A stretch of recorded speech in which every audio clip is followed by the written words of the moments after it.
Good morning. As Steve said, I'm Lance Lasiter, Jessica's husband. We're both honored and privileged to be here sharing our story with you all today. Thank you for having us. We're truly grateful. Mount Carmel Academy has been a blessing and a source of Christ for my family since before I was born. MCA is the alma mater of my mother, my sister, my wife, sister-in-law, and more. We could not be more excited to share our story today in hopes to reflect Christ's light in our life. It is amazing how God operates and how perfect His timing is. Steve has already explained the process of how we came to meet, but I must add one thing, that Sean's mom and my mom first became friends at this very school. A friendship that formed in these halls would eventually lead us to their house for Bible study and prayer groups. Their family has helped us strengthen our faith tremendously. I'd like to give you a brief description of Jessica the way I see her. She's tough and resilient. She's beautiful and smart. She's caring and forgiving. She's an amazing mother, but most of all, she's a steward of Christ. She brings me closer to God through the daily challenges, and I can recall, after traveling to Minnesota and hearing the doctor diagnose Jessica with ALS for the second time, leaving that appointment, I was so angry. I walked straight in the bathroom, into the waiting area, and punched the paper towel holder off the wall. I was asking God, why Jessica? When I came out, Jessica was smiling, seemingly unfazed by the diagnosis. She just said, let's get out of here. So we did. We took a road trip from Minnesota to Tennessee and stayed at a cabin named the Mission of Love. This is the epitome of Jessica to me. Now, I'm going to read you something Jessica beautifully wrote for you today, if I can get through it without choking up. Here it goes.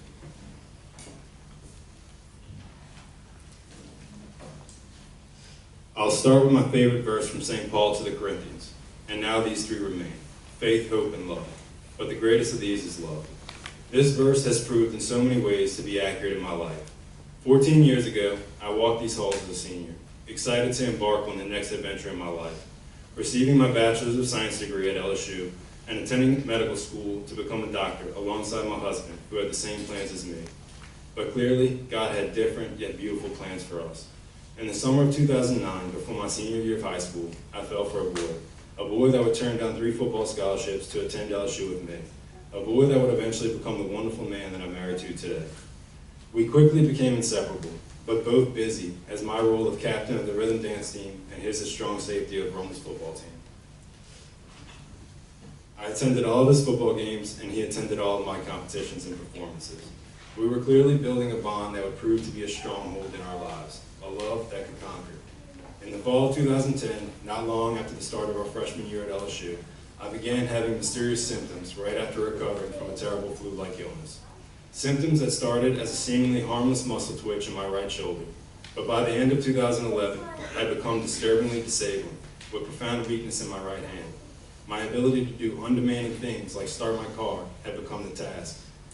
My handwriting had become illegible, and my grades began to slip. I couldn't focus. My mind was consumed with curiosity as to why I couldn't get my body to function properly. At this point, I went to a world-renowned neurologist. He did some basic testing, checking my reflexes, my tongue, and arm and leg strength. He concluded that my only deficit in function was of my right arm and hand. He conducted an EMG and nerve conduction study and seemed quite perplexed about my condition, commenting on how unlikely and uncommon this would be for someone my age. I would begin to hear this phrase frequently. With the needles placed throughout my arm and hand, the neurologist walked out and called his colleague, another world-renowned doctor, into the room. After they discussed my EMG results, his colleague put his hand on my shoulder and gave me a look that I was about to get familiar with. A look that says, I'm sorry, you're dying, and there's absolutely nothing that we can do to help. We left the appointment without an answer. However, a few years later, while searching through my medical records, I saw his initial diagnosis, female, 20 years of age, possible ALS. In March, at my next appointment, he pulled back his diagnosis of ALS and diagnosed me with multifocal motor neuropathy, a treatable disease. After an ineffective IV treatment, I noticed both my arms and my right leg were giving me issues. I was walking with a limp, and even more concerning to me, my speech began to slur. In July of 2012, I had a follow-up appointment with the neurologist. I remember the first time I walked in his office. I had an abundance of trust that he would figure it out. Trust that diminished each time I visited him, and a trust in all doctors that was quickly fading. As he repeated the testing, the vibe in the room became bleak. A look of gloom covered my mom, my dad, and Lance's faces. When he put his arm he put his arm on my shoulder and gave me that poor dying girl look and said, "Dear, I think we know what this is. It's ALS." As my mom wiped my tears, she said, "Maybe he's wrong." And he interjected with, "Dear, I'm never wrong." Typical of this egotistic doctor, who in fact had been wrong 5 prior months while treating me for a completely different disease. In the hallway to leave, I cried in Lance's arms. As people walked by, I thought about the struggles of others, the hardships we all face, and the times I've been the one only walking by. That night, I told Lance there would be no hard feelings if he wanted to leave me and not have to endure the difficulties I was sure to face. He made it clear he wasn't leaving, a decision of valor that would shape the life we would make together. Lance would be right by my side as my physical strength diminished, physically and metaphorically holding and carrying me. A love that developed quickly was clear to withstand the troubles that ensue with a paralyzing chronic sickness. August came, along with an appointment my mom had made with a well-known state-of-the-art clinic in Minnesota. My mom was on a quest to find the best doctor to solve my unique situation. With exceedingly high expectations, my parents, siblings, mother-in-law, Lance, and I all boarded a plane from Minneapolis. Upon receiving the same tests I had done at home, they inevitably reached the same conclusion. This time, I was unfazed. I didn't shed a single tear. Instead, my family and I took a trip. By the spring of 2013, my speech had become incomprehensible to most. I had little use of my arms and hands, and I could barely walk without assistance. Each day had become tasks for me. The days I put very little thought into things we take for granted, such as walking, feeding myself, dressing myself, using my phone, and talking, seemed so distant. What used to take 5 minutes now took hours, and that's if I could even figure out how to do it myself.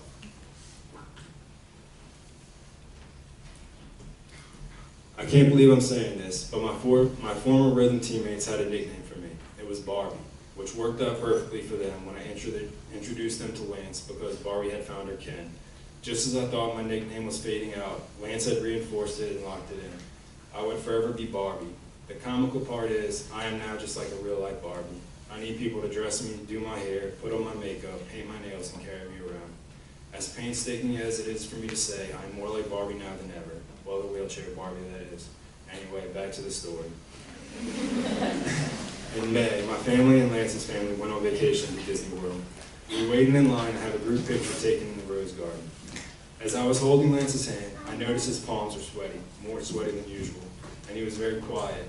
I expressed to Lance how strange it was that we had to take a photo there, since we had never before, and he responded, "There's his first time for everything."